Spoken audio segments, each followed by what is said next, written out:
গোলাম মাওলা রনির একটা ফেসবুক স্ট্যাটাস নিয়ে আজকে একটু আলোচনা করার ইচ্ছা পোষণ করতেছি। আপনারা হয়তো বলবেন যে ভাই, গোলাম মাওলা রনি তো ফেসবুক স্ট্যাটাস প্রতিদিনই দিচ্ছে, এটা নিয়ে আলোচনা কি হলো? কিন্তু এটা একটু বিশেষ একটা আম, একটা তাৎপর্য আছে। আপনারা জানেন যে কিছুদিন আগে তিনি হামলার শিকার হয়েছেন। ঢাকা শহরের যে কোনো একটা রোডে তার গাড়িকে একদম ভেঙে চুরমার করে ফেলা হয়। তিনি গাড়ির ভিতরেই ছিলেন, ড্রাইভার টান দিয়ে চলে যাওয়ায় কোনো মতে তিনি মানে আত্মরক্ষা করে কোনো মতে চলে যান। এই ঘটনায় তিনি ভীষণ মর্মাহত হয়েছেন। এবং দর্শক, একজন সাবেক এমপি, এবং তিনি কিন্তু একসময় আওয়ামী লীগ করতেন, সাবেক এমপি, তার উপর এরকম হামলা, এবং ঢাকা শহরে এত পুলিশ, এত গোয়েন্দা, এত নিরাপত্তা, কারা কারা এই হামলাটা করলো আজ পর্যন্ত সেটা মানে আইন শৃঙ্খলা বাহিনী ধরতে পারলো না বা নির্ধারণ করতে পারলো না, কাউকে গ্রেপ্তার করতে পারলো না। তো এই বিষয়ে গোলাম মাওলা রনি র্যাবের নিষ্ক্রিয়তা নিয়ে একটা স্ট্যাটাস দিয়েছেন। উনি লিখেছেন যে বাংলাদেশের র্যাব এখন কিভাবে চলছে তার একটা নির্মম কাহিনী আজ আপনাদেরকে শোনাবো।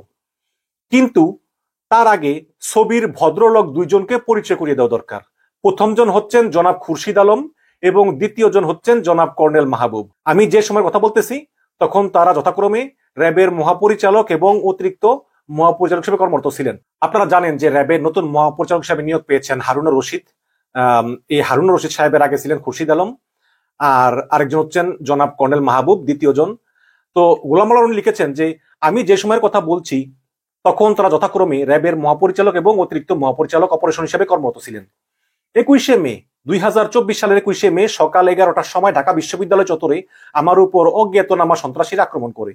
অজ্ঞাতনামা সন্ত্রাসীরা না, আমরা জানি এরা ছাত্রলীগই। এটা ছিল মূলত আমাকে হত্যার একটি পরিকল্পিত চেষ্টা।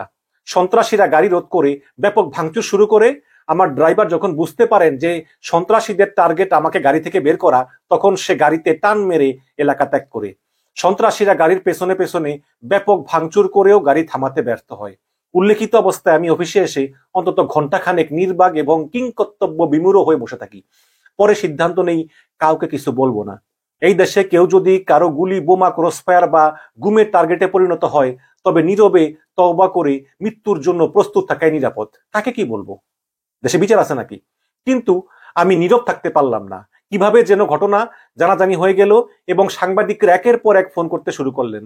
প্রথমে আমি বিষয়টি এড়িয়ে যাওয়ার চেষ্টা করলাম, কিন্তু শেষ অবধি প্রকৃত ঘটনা সাংবাদিকদেরকে জানাতে বাধ্য হলাম। আমি বুঝতে পারছিলাম না কি করব।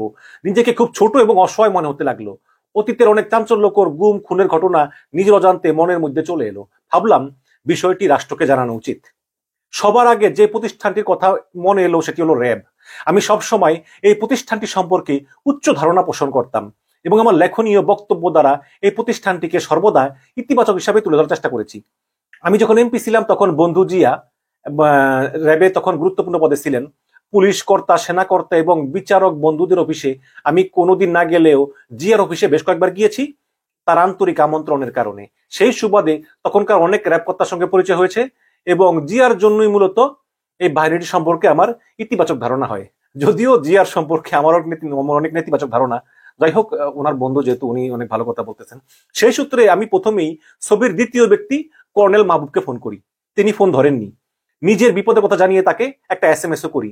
সেটারও কোনো উত্তর না পেয়ে ধরে নিলাম যে কর্নেল মাহবুব আমার পরিচিত সাবেক র্যাব কর্তা, তৎকালীন কর্নেল জিয়া, যিনি বর্তমানে মেজর জেনারেল পদে আছেন, তার মতো নন। উল্লেখিত ঘটনার পর আমি মহাপরিচালক সাহেবকে ফোন করি। তিনি আমার কথা মনোযোগ সহকারে শুনেন এবং থানায় একটা মামলা করে সেই মামলার কপি র্যাব 3-এর অফিসে পাঠাতে বলেন। আমি তার পরামর্শ মতো কাজ করি এবং সংশ্লিষ্ট র্যাব 3-এর একজন কর্তার সঙ্গে কথা বলি। তিনি আমাকে জানান যে র্যাবের পক্ষে এই ঘটনা তদন্ত করা এবং অপরাধীদের ধরা কোনো বিষয়ই না। বিষয়টি নিয়ে তিনি ঊর্ধ্বতন মহলের সঙ্গে কথা বলবেন এবং গ্রিন সিগন্যাল পেলে কাজ শুরু করবেন। দেখেন, গ্রিন সিগন্যাল পেলে কাজ শুরু করবেন। আমি আবার মহাপরিচালক সাহেবের সঙ্গে যোগাযোগ করি এবং প্রকৃত ঘটনা খুলে বলি। তিনি বেশ আন্তরিকতা নিয়ে আমাকে আশ্বস্ত করেন যে তিনি র্যাব 3-এ বলে দিবেন। আমি পুলকিত মনে জনাব খুরশিদ আলমকে ধন্যবাদ জানালাম এবং তার জন্য প্রাণ ভরে দোয়া করে সে রাতে ঘুমাতে গেলাম। উপরোক্ত ঘটনার জেরে আমি বেশ কয়েকদিন খুব আনন্দে কাটালাম, কিন্তু র্যাবের পক্ষ থেকে আজ অবধি কোনো সারা শব্দ না পেয়ে বিষয়টি আপনাদেরকে জানালাম। আপনারা আমার জন্য দোয়া করবেন। যদি মরে যাই তাহলে আমাকে মাফ করে দিবেন। আল্লাহ হাফিজ। তো এই হচ্ছে গিয়ে গোলাম মাওলা রনির ফেসবুক পোস্ট। একজন সাবেক এমপি, যিনি একজন আওয়ামী লীগের এমপি ছিলেন, বর্তমানে আওয়ামী লীগ থেকে মনোনয়ন না পেয়ে তিনি বিএনপিতে আছেন এবং খুবই উচ্চ কণ্ঠ টকশো করেন, কলাম টলাম লেখেন। তো একজন সাংবাদিক ছিলেন আগে। তো এইরকম একটা লোককে এভাবে প্রকাশ্যে ঢাকা শহরে গাড়ি আটকিয়ে এভাবে তাকে মেরে ফেরার চেষ্টা করা হলো, তার ড্রাইভার পালিয়ে গিয়ে তাকে বাঁচালেন, সেই লোক এখন ঘুরতেছে, কোথাও সে বিচার পাচ্ছে না।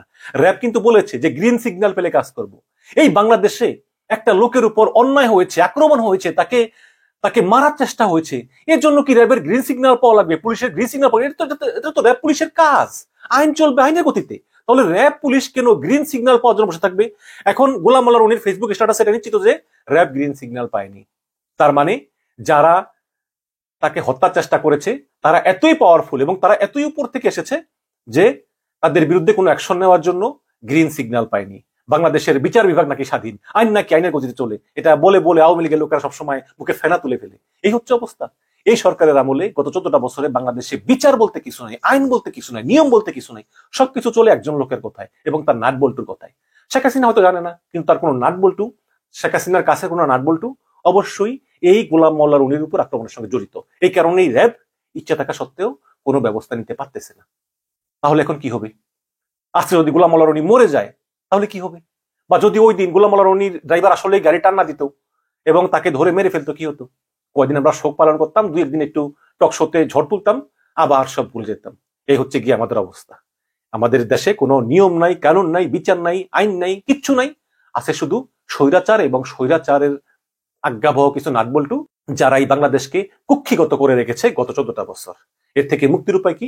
মুক্তির উপায় একটাই, এই সরকারের পতন। না হলে এইরকম গোলাম মোল্লা রনির মতো যারা উচ্চকণ্ঠ, যারা সমাজের অন্যায় দুর্নীতি সবসময় প্রতিবাদ করে এবং যারা এই সমাজের বিবেক, তাদের উপর এরকম হামলা হতেই থাকবে এবং এই র্যাব গ্রিন সিগন্যাল পাওয়ার জন্য বসে থাকবে।